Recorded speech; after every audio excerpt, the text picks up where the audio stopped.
আসসালামু আলাইকুম। এইচএসসি 2025 সালের পরীক্ষার্থীরা দেখতে দেখতে পরীক্ষা দেওয়ার পর অনেকটা সময় অপেক্ষা করেছি, এখন রেজাল্ট দরজায় করা নাড়ছে, অর্থাৎ হাতে একেবারে সময় নেই বললেই চলে।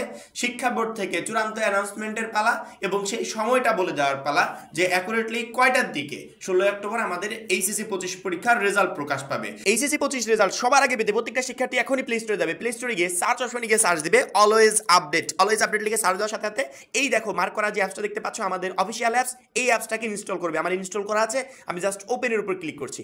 ওপেনে ক্লিক করার সাথে দেখো এখানে অনেকগুলো অপশন শো করছে, যেহেতু আমরা রেজাল্টটা দেখবো এই জন্য রেজাল্ট দেখুন অপশনের উপর ক্লিক করব এবং এইখান থেকে এইচএসসি রেজাল্ট দেখুন অপশনের উপর ক্লিক করব। ক্লিক করার সাথে মানে এক ক্লিকে সরাসরি আমাকে সেই সাইডে নিয়ে চলে আসবে, যেখান থেকে আমি রেজাল্টটা চেক করতে পারবো। এখানে আমাদের এইচএসসি সকল ইনফরমেশন দিয়ে সাবমিট করে দিলেই আমি আমার রেজাল্টটা পেয়ে যাবো। এই অ্যাপসের লিঙ্ক আমি ভিডিও ডেসক্রিপশনে দিয়ে রাখবো, চাইলে লিঙ্কে ক্লিক করো তুমি অ্যাপসটা ডাউনলোড করে নিতে পারবে। এই মুহূর্তে আমি সবচেয়ে বেশি পরিমাণ যে প্রশ্নগুলো বা যে কমেন্টগুলো পাচ্ছি সেটা হচ্ছে পাশের হার নিয়ে। 2025 সালে পাশের হার কেমন হতে চলেছে? যদি 70% হয় তাহলে রেজাল্ট এমন হবে যে 100 জন পরীক্ষা দিয়েছে তার ভিতর 30 জনই ফেল। যদি 80% হয় তাহলে 100 জন পরীক্ষা দিয়েছে তার ভিতর 20 জনই ফেল, এরকম একটা রেজাল্ট আসবে। শিক্ষা বোর্ড থেকে আগেই জানিয়ে দিয়েছে যে 2025 সালে পাশের হার যেমন নিম্নমুখী হবে, সেই সাথে এ প্লাসের সংখ্যাও প্রচুর পরিমাণে কমে যাবে।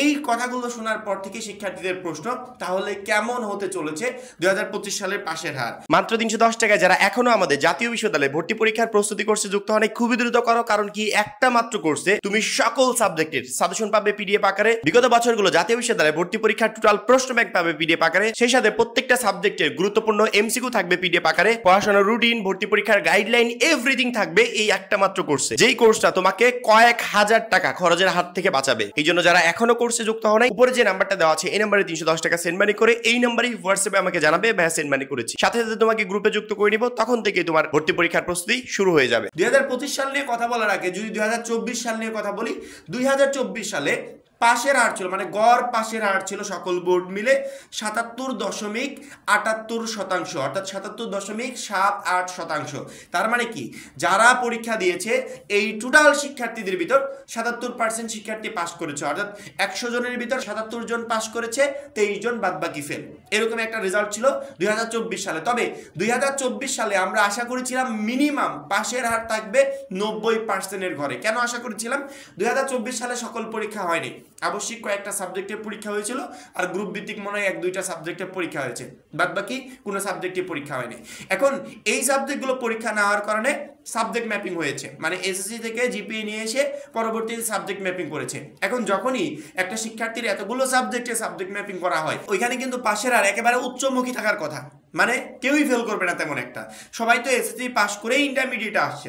এখন যেই সাবজেক্টগুলো সাবজেক্ট ম্যাপিং করা হচ্ছে ওই সাবজেক্টেও তো আপাতত কেউ ফেল করবে না, আর যেই সাবজেক্টগুলো পরীক্ষা দিয়েছে বাংলা ইংরেজি এগুলোতে তো সবারই পাস করার কথা। সেক্ষেত্রে আমরা ভেবেছিলাম পাশের হার 90 বা 95% থাকবে। পরবর্তীতে রেজাল্ট প্রকাশের পর দেখি পাশের হার চলে আসছে 77%।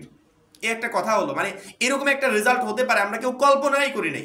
ওই বছরগুলোতে যেখানে পরীক্ষাই হয় নাই, সবগুলো অল্প কয়েকটা পরীক্ষা হয়েছে, সেই বছরেই পাশের হার ছিল এরকম একটা অবস্থা, যেই বছরে শিক্ষা বোর্ড বলছে টোটাল সিস্টেমটা পরিবর্তন করা হয়েছে, যার কারণে পাশের হার অনেকটাই কমে যাবে। এখন 77% থেকে পাশের হার কমে গেলে তাহলে কত পার্সেন্ট হওয়া উচিত?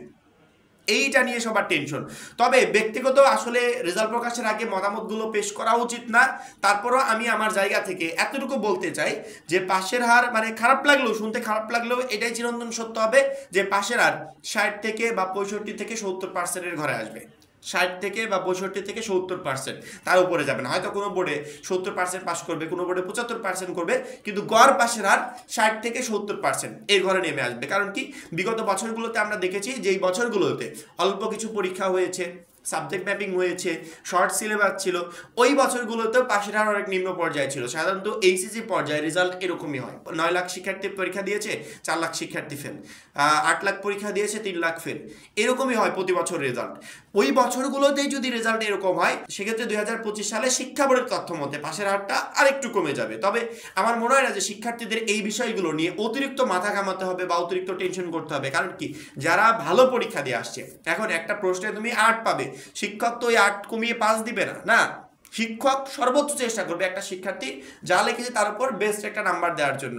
কিন্তু যেখানে নাম্বারই দেওয়া যাবে না, শিক্ষকরা যে ওইখানে মানে এক্সট্রা নাম্বার বাড়িয়ে পাস করিয়ে দিত, এ প্লাস পাইয়ে দিত, ওই কাজগুলো আর এখন হবে না, যার কারণে পাশের হারটা বা এ প্লাসের হারটা অনেকটাই কমে যাবে। কিন্তু যারা ভালো পরীক্ষা দিয়ে আসছে তাদের টেনশন করতে হবে না, তারা তাদের যোগ্য নাম্বারটা ইনশাল্লাহ পাবে। রেজাল্ট প্রকাশের আগে অনেক ধরনের কথা শুনবো, অনেক ধরনের নিউজ পাবো, এই নিউজগুলো দেখার পর বা শোনার পর আমাদের মাঝে যে টেনশনটা তৈরি হবে এটা স্বাভাবিক। তবে আমি বলবো টেনশন করার কোনো দরকার নেই, ভরসা রাখো, ইনশাল্লাহ ভালো কিছু হবে। শিক্ষা বোর্ড থেকে এখনো অব্দি নোটিশ প্রকাশ করে নাই, নোটিশ প্রকাশ পাওয়া মাত্রই আমরা একটা ভিডিওর মাধ্যমে তোমাদেরকে জানিয়ে দিব, এবং এর মাঝে এইচএসসি রেজাল্ট বিষয়ক যে কোনো আপডেটের জন্য অবশ্যই আমাদের সাথে যুক্ত থাকবে, কারণ কি আমরা রেজাল্ট বিষয়ক সকল আপডেট তোমাদের 1 by 1 দিতে থাকবো। এই বিষয়টা নিয়ে প্রচুর পরিমাণে প্রশ্ন আসছিল, আশা করি প্রত্যেকটা শিক্ষার্থী বুঝতে পেরেছো। এখন এই পর্যন্তই, পরবর্তী ভিডিওর জন্য অবশ্যই চ্যানেলটাকে সাবস্ক্রাইব করে রাখবে। যারা এখনো আমাদের জাতীয় বিশ্ববিদ্যালয়ে ভর্তি পরীক্ষার প্রস্তুতি কোর্সে যুক্ত হওয়াই খুবই দ্রুত যুক্ত হয়ে যাবে, কারণ কি ওই একটা মাত্র কোর্সে তোমাকে জাতীয় বিশ্ববিদ্যালয়ে ভর্তি পরীক্ষায় ভালো একটা নাম্বার পেয়ে উত্তীর্ণ হতে সহযোগিতা করবে। সবাই ভালো থাকবে, সুস্থ থাকবে, আল্লাহ হাফেজ।